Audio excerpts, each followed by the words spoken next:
Christmas festival in Frost Hollow, a small New England town, was magical. Lights twinkled, carolers sang, and the streets smelled of pine and cocoa.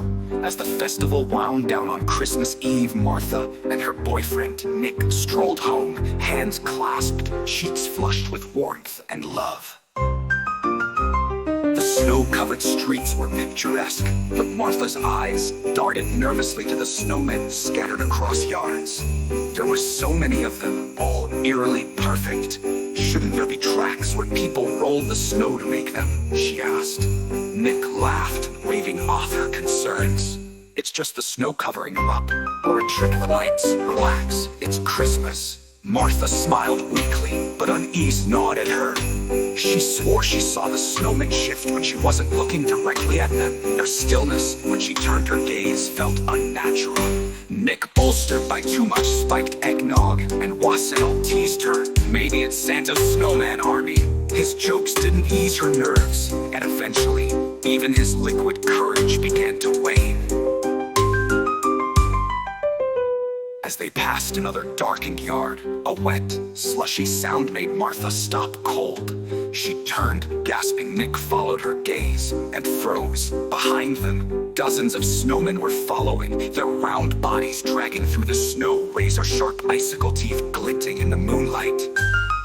"Run!" Nick shouted, grabbing her hand. They sprinted, the crunch of snow beneath their feet mingling with the sickening sound of sliding, advancing snowmen. The couple stumbled into the eerily empty town square. The festival had drawn everyone to the other side of town, leaving them alone, encircled by the horde. Nick, his bravado returning, grabbed a loose metal pole. "I'll handle this!" he shouted. He swung at the nearest snowman, shattering its head, but more surged forward. One lunged, biting clean through his neck. Martha screamed as his decapitated body crumbled. The snowman swallowed him whole, its mouth grinding his remains into slush.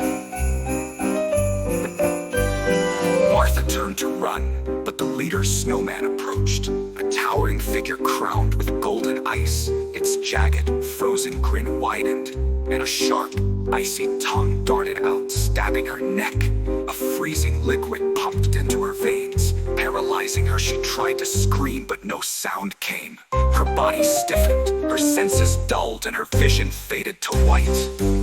The next morning, townsfolk gathered in the square, marveling at a stunning new ice sculpture. It was a lifelike ice princess, radiant in the winter sun. "Have you seen Martha and Nick?" someone asked. "She'd love this statue. It's perfect." Across the square, near the old town hall, a snowman stood, seemingly crafted by children. Its round, uneven body and stick arms looked innocent enough, except for the golden ice crown perched atop its head. The snowman's grin seemed just a little too wide, its frozen eyes staring out at the bustling townsfolk.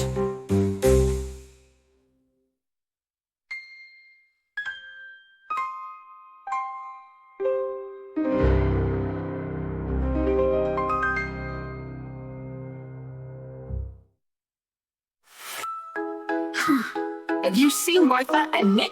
Someone asked she'd